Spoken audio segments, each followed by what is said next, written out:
Berarti kalau pejabat-pejabat itu kalau foto sendiri sering dong ada ya pasti ya. Kalau untuk dokumentasi sendiri dipajang di rumahnya gitu. Kalau dokumentasi saya Pak Jokowi udah pernah. Ayo Sobat Goib, buruan subscribe channel ini. Jangan sampai kalian keduluan sama tuh genderuwo dan kuntilanak itu. Dah, makasih ya. Happy watching.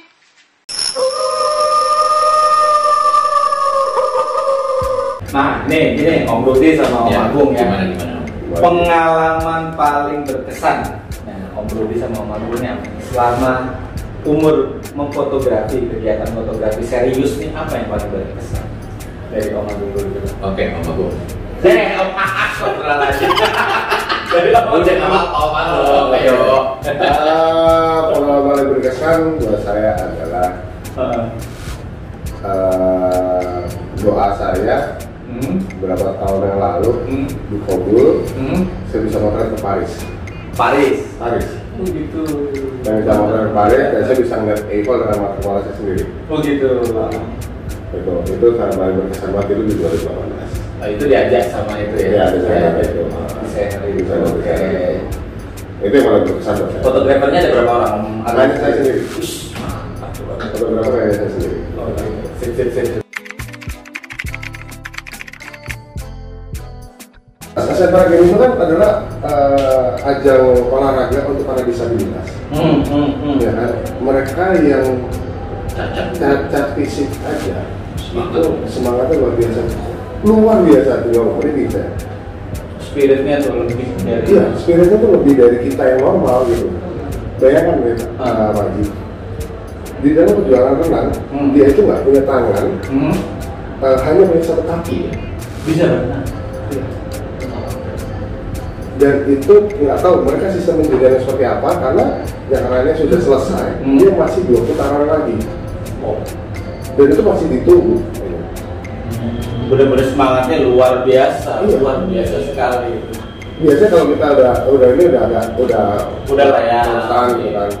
Tapi itu enggak. Dan pada saat aku tanya ngobrol, mereka itu pada saat latihan itu 2 sampai 3 kali lebih keras lebih keras dibanding orang normal. Itu kan luar biasa sih gitu. Iya. Nah, tapi ada foto-foto yang simpatik dan itu benar-benar bikin aku aja di situ aja bisa nangis gitu. Ya. Dan yang lari 400 meter itu tuh yang gini gitu ya, itu tuh ketinggalan jauh di belakang masih tetap lari konstan.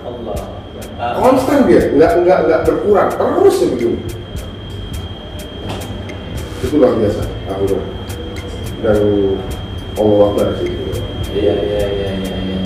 Itulah yang mesti kita pelajari. Kelebihan dari Allah ya. Kita nggak punya ya. Iya. Nah kalau Om Rudi, Kalau saya pengalaman paling berkesan itu waktu saya ke Bawean, Pulau Bawean. Oke. Jadi Pulau Bawean itu di tengah-tengah samudra antara Kalimantan dengan Pulau Jawa. Jadi dia posisinya di tengah. Untuk menuju ke sana itu kita harus transit dulu Surabaya. Dari Surabaya itu naik pesawat Susi Air yang kecil. Airnya cuma 11. Turun di air. Nah, itu ada nanti fotonya juga ada saya ini. Jadi itu dia ada cuma hari Selasa dan hari Kamis. Jadwal penerbangannya Selasa sama Kamis. Waktu itu kita berangkat hari Kamis. Berangkat Kamis. Wah seru banget ya itu. Wah jalanan terus. Dan yang lebih ininya lagi itu saat pulangnya karena kan nggak ada pesawat, kita harus naik kapal feri kan. Ternyata karena bukan jadwal penerbangan. Iya, karena kan pada Selasa sama Kamis kita sahur udah mau pulang. Setelah selesai kita kunjungan ke sana kan waktu itu kita diundang sama PJB nih, Pemprov Jawa Bali untuk bikin video dan foto di sana. Karena setelah selesai kita mau pulang, nah itu ternyata ombaknya tinggi, tinggi. Jadi sudah sesuai ketentuan kalau ombaknya tinggi itu kapal ferinya nggak boleh jalan. Oke. Gitu. Jadi kita bingung tuh. Akhirnya karena kebetulan Jolin harus Senin itu harus ada di Jakarta kan sudah ada jadwal kan. Akhirnya untungnya waktu itu ada kapal tongkang. Kapal tongkang bawa gas itu pas lagi landing di mendarat di itu, bersandar di sana. Akhirnya terpaksa kita pakai itu. Jadi bukan kapal penumpang, bukan kapal penumpang, kapal tongkang. Dan perjalanannya berapa? 24 jam, 26 jam. Jadi kita berangkat pagi jam 6. Karena lambat gitu ya? Iya, 10 knot doang perjalanannya. Jadi berangkat jam 6 pagi sampai di Gresik itu jam setengah tiga pagi. Gitu. Jadi itu yang buat saya berkesan karena effortnya tuh wah luar biasa banget. Setelah kita menyaksikan keindahan Pulau Bawean itu, dan kan nggak semua orang bisa ke situ kan, menyaksikan keindahan itu, terus kita pulang juga dengan perjuangan yang berat 26 jam itu. Dengan ombak gede, dengan ombak yang besar. Jadi kapalnya pelan, jadi hidupin dari segitu kapal besar ya? Kapal besar masih kena gini. Jadi dari makan, tidur, bangun, makan, tidur, bangun, makan, tidur, itu belum nyampe-nyampe. Tapi sinyal handphone dapat? Sinyal handphone pas di tengah-tengah nggak dapat. Ada kosong blank. Ya. Jadi itu yang paling berkesan buat saya, pengalamannya nggak bisa dilupakan. Nah, oke. Enggak. Begitu mulai ngomong langsung tidur. Wah nih, buru-buru tidur. Sok kuat, Indonesia sok kuat. Kalau gue mending dari hati gue deh. Gue malu dong, masa putri Indonesia kagak mual, gue mual. Nah, oke. Nah sekarang kalau itu dari pengalaman berkesan. Kalau pengalaman yang paling apa ya? Paling mengerikan apa ya? Paling sulit. Nah, apa tuh? Ada gimana? Iya.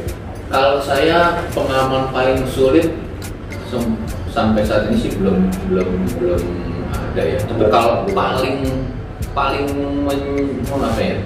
paling capek itu ada. Gimana? Itu pas waktu malam, setiap malam final Putri Indonesia itu saya capek banget. Kenapa? Karena itu ya crowded banget kan suasananya, dan saya harus dan mau buat karena semuanya minta di foto. Iya, bukan kewajiban juga ya. Setiap momen itu harus ada. Makanya kan waktu itu saya bawa tim juga lumayan banyak kan, beberapa yang buat video sama buat foto kan. Nah, apalagi pas sudah mau terakhir penganugerahan naik ke atas itu lebih wah, itu mesti berjuang sama PL yang luar biasa yang nah itu paling capek kalau buat saya. Karena setelah selesai pulang itu langsung tepar. Saya pernah tahun berapa ya? Saya pernah lihat Om Rudi itu tahun 2018 kalau 2018 ya, gitu kan. Wah, beneran ya kan. Wah, kasihan amat ya. Jadi itu saya datang di malam final, mulai dari awal, karena begitu datang kan yang paling nggak ada itu kan fotonya Eyang Mur. Iya, itu harus ada. Nah, itu perjuangan. Wah, itu pokoknya gimana caranya itu Eyang Mur harus ada fotonya. Kalau enggak, wah nggak bakal dipakai lagi. Suka juga. Dari awal kita udah harus minta Eyang Mur datang. Wow, langsung buru-buru. Gitu lah. Pokoknya ya begitulah. Tapi after all semuanya seru. Pengalaman yang berharga. Nah, kalau Om Agung gimana? Kalau pengalamanku yang paling sulit itu waktu 2018 juga. Kayaknya 2018 itu kejadian kita fotografer kali ya. Iya. Lagi bersinar gitu. Lagi bersinar lagi. Selamat glowing.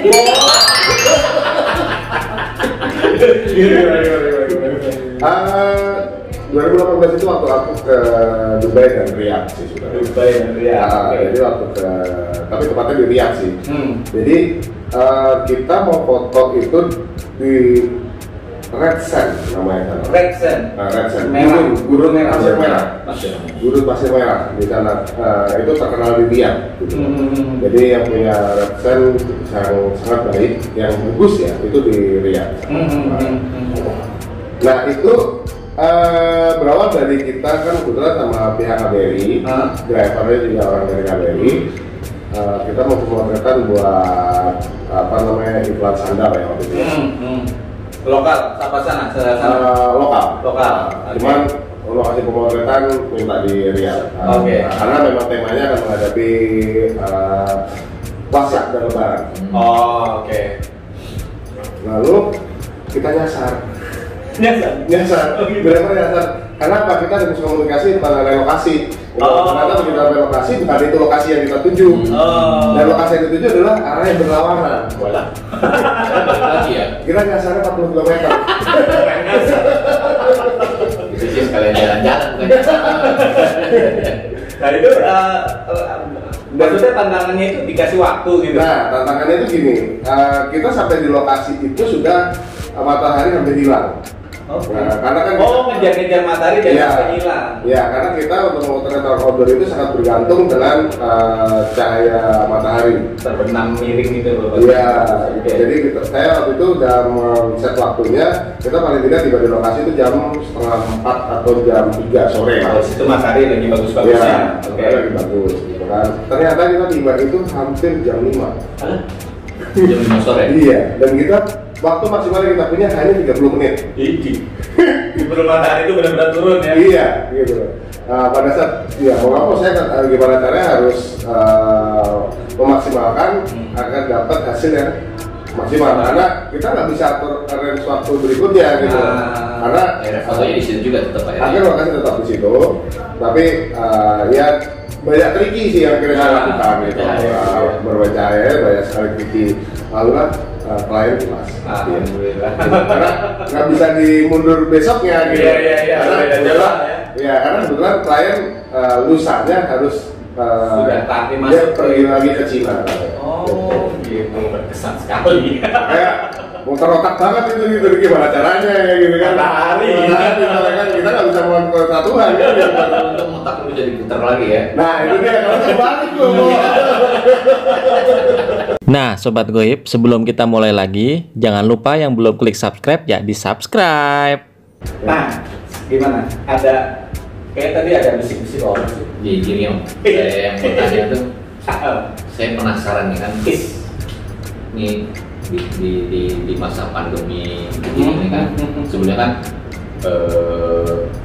harusnya nih ya, harusnya Putri Indonesia ke mancanegara itu awal-awal minimal jadwalnya sudah ada kan. Ini kan karena pandemi ini kan diundur kan.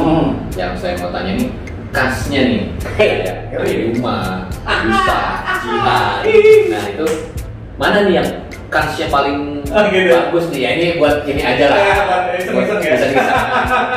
Mau tahu aja nih menurut pandangannya Pak Piseto. Kira-kira dari tiga ini Ayuma, Ayusa. Karena jadwalnya memang mereka belum ada pasti. Atau sudah ada pasti? Ini sih mau udah pasti. Udah mau press conference. Nah, kalau yang satu lagi sama semua juga sudah ada ya. Sudah ada jadwal. Mereka mau press conference.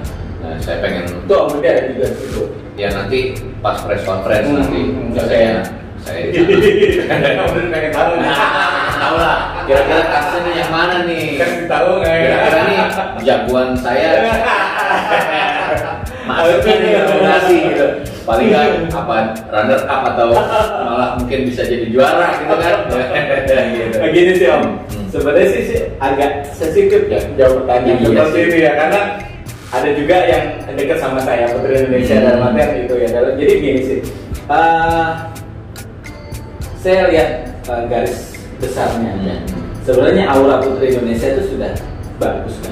Cuman kalau beda-beda tipis ya ada lah. Iya. Cuman yang perlu disikapi adalah kan namanya ajang pemilihan itu kan tidak jauh dari ada juga sisi bisnis. Ada juga sisi bisnis. Benar. Bisnis yang luas negara, bahkan membawa nama negara, gitu kan. Betul. Nah, kemungkinan besar kenapa Indonesia tidak bisa masuk minimal place, nggak unplace sama sekali gitu ya, place lah tetap ke ranah keberapa lah gitu ya. Nah itu kemungkinan kita tidak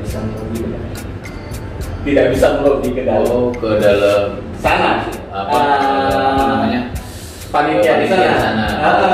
Gitu. Kalau logikanya sih gitu Om. Nah, kalau untuk aura, kalau untuk ya mohon maaf ini deh. aura kasih. Aura. Kalau dari 3 ya kan saya masih Ayuma, Ayusa, sama Oke. Jadi Ayuma itu kan buat ke MU, Ya. Universe, Ayusa itu buat Komisi Internasional. Kalau Jihan itu kan buat Supra. Oke. Mohon maaf nih kalau saya boleh jujur, kalau saya dari ketiga orang ini yang paling aura positif. Ya bedanya tipis ya Om. Bedanya tipis.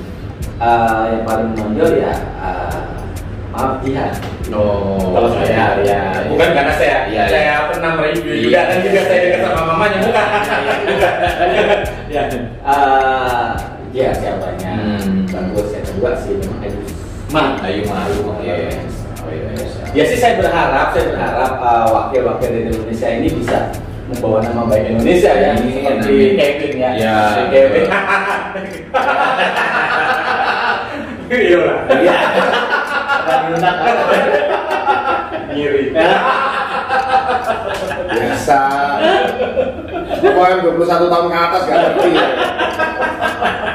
Jadi itu, saya sih berharap besar banget sama ketiga orang ini bisa membawa nama harum Indonesia. Ya, amin. Saya juga sampai kapan ya coba paling nggak ada yang mereka bisa persembahkan buat Indonesia lah gitu kan. Nah, makanya itu juga nggak terlepas dari yayasan yang bawa mereka. Iya lah dalam artian seperti ini. Yuk kenapa nggak sih bisa melalui masukan dari sisi pariwisata kita bisa banyak pemasukan juga kalau untuk Indonesia dari kita juga kan dari sisi bisnis lain juga mungkin bisa. Nama sih. Mungkin Om Rudi bisa ngasih bisikan ke yang mungkin itu yang di laut biasa gitu loh. Nah gini Om. Ini kan sebenarnya konten misteri nih kalau saya. Konten misteri yang makanya saya kaget kok konten misteri undangnya fotografer. Bingung nih. Jadi gua tahu kalau itu kadang kan gua penuh misteri gitu. Laki penuh misteri. Jadi gini, saya mau tanya berkaitan dengan konten saya misteri. Tapi misteri yang disajikan lucu. Iya. Untuk Om Rudi sendiri, ya, apakah ada pengalaman misteri di saat pemotretan ataupun di kehidupan Om Rudi yang bisa dibagikan ke sobat web saya? Ceritanya seperti apa? Ada nggak? Om Rudi dulu ya. Kalau saya yang seperti tadi dibilang hidup saya penuh misteri ya itu memang benar itu. Jadi saya banyak sekali kisah misteri terjadi itu banyak, termasuk pada saat pemotretan juga sama pengalaman pribadi saya. Kalau pengalaman pribadi contohnya waktu itu masih kerja di advertising, saya tugas ke Solo kan. Tugas ke Solo itu saya sewa rumah tua itu dekat Keraton Mangkunegaran. Ternyata rumah tua itu saya nggak tahu awalnya. Jadi ternyata rumah tua itu adalah rumah bekas sindennya Mangkunegaran yang sudah wafat. Jadi tak kenal loh itu sinden di nggak tahu saya. Nggak tahu sama sekali. Nah, kebetulan setiap saya pulang karena saya dulu sendiri kan, jadi nyuci sendiri sendiri gitu karena saya malas gosok. Saya kalau pulang dari patrol kerjaan itu saya selalu bawa bunga melati. Oh gitu. Jadi maksudnya biar wangi, nggak usah dipakai wangi itu lagi kan. Nah saya taruh di tumpuk bantal. Nah saya selipin tuh melati. Nah ternyata setelah itu sindennya ternyata suka sama saya karena melati itu mungkin ya. Oh gitu. Nah jadi pada saat beberapa waktu kemudian, saya 3 bulan di sana. Beberapa waktu itu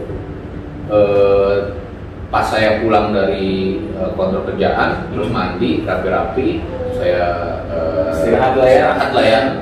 Belum tidur, anak-anak juga, anak-anak gua masih pada ini belum pada tidur.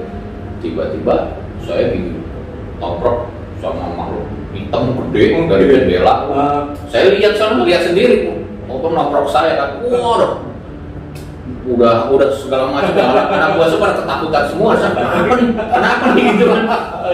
Terus, tapi nggak blank, masih sadar. Saya masih sadar. Terus setelah sekian lama, beberapa lama itu saya ditolong sama sindennya itu sendiri untuk narik si genderuwonya itu. Oh, bisa udah. Akhirnya saya bisa nafas, bisa ini anak buah saya pada kenapa pak? Enggak apa-apa.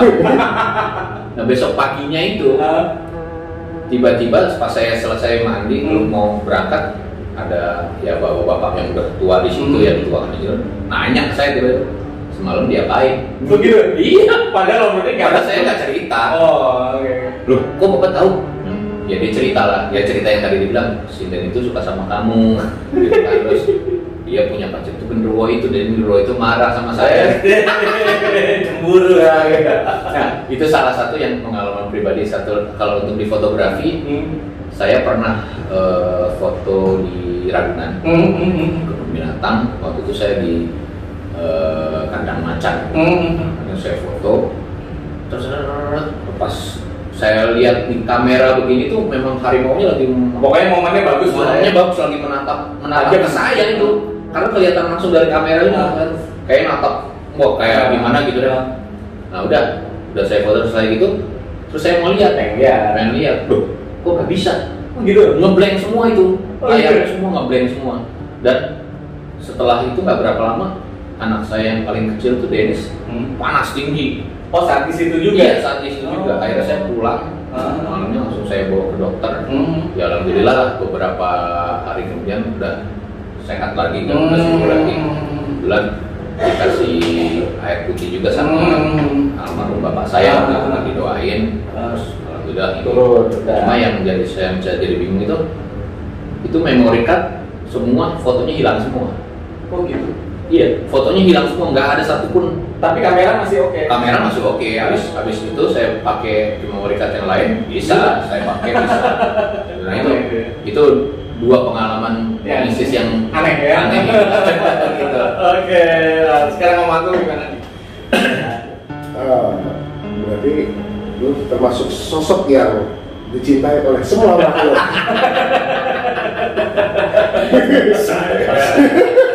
Tidak laki, tidak perempuan, bahkan tidak terlihat juga. Oke, nah sekarang gimana? Kalau pengalaman saya itu kalau di fotografi ya. Jadi waktu 2017-an lah ya, 2017-2018 itu kan saya punya studio tuh kan di Keramat, dan kebetulan menurut orang-orang sekitar Keramat itu memang ada sedikit creepy ya gitu lah. Karena kan menurut PPS itu sebagai markasnya J13S. Oh gitu, wilayah situ.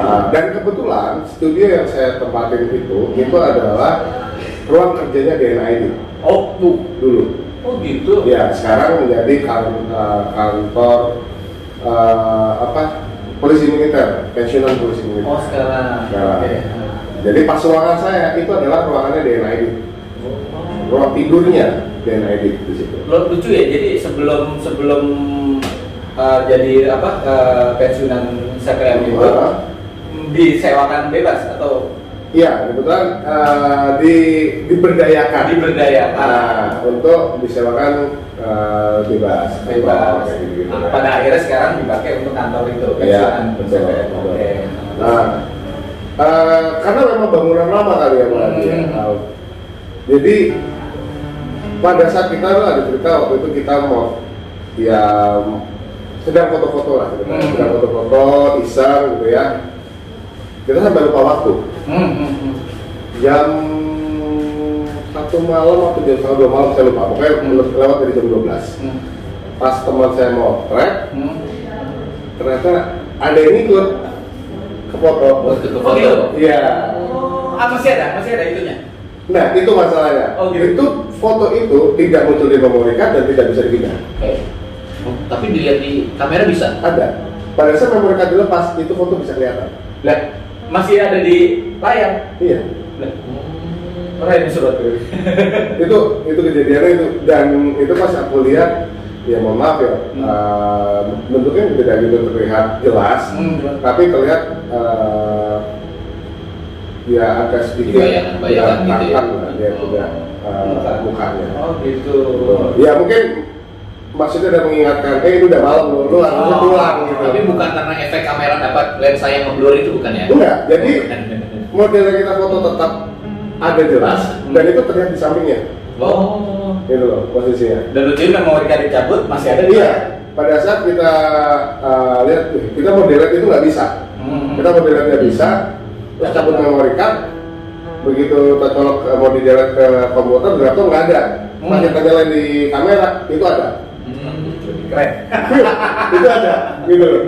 Akhirnya kita cabut baterainya, kita diemin. Di habis yang kayak di reset, kita pasang lagi baterai, kita reset semua, begitu baru nggak ada. Harusnya kita harus beres-beres, kita pulang. Dan ternyata waktu saya ngajak asisten saya memang tempat tinggal Noni sih sebenarnya. Oh, Noni Belanda itu. Ya, Noni gaun merah sebutannya. Gitu. Cuma sepertinya foto itu bukan beliau, tapi teman beliau kan dia gitu loh. Kan eksis juga dia. Ya yang ingetin kayaknya gitu ya. Ini udah malam loh, lu pulang dong, gitu, lu mau istirahat gitu ya. Karena kita ya saking sedangnya akhirnya jadi lupa waktu gitu malam saya. Oke. Dan pengalaman kedua itu di daerah Kramat juga, gitu kan, tapi di Kramat 7 kalau nggak salah. Jadi di Kramat 7 itu ada satu rumah sejak peninggalan zaman Belanda dan itu sudah puluhan tahun, bahkan mungkin katanya ya itu 100-an tahun, 100 tahunan itu pokoknya semenjak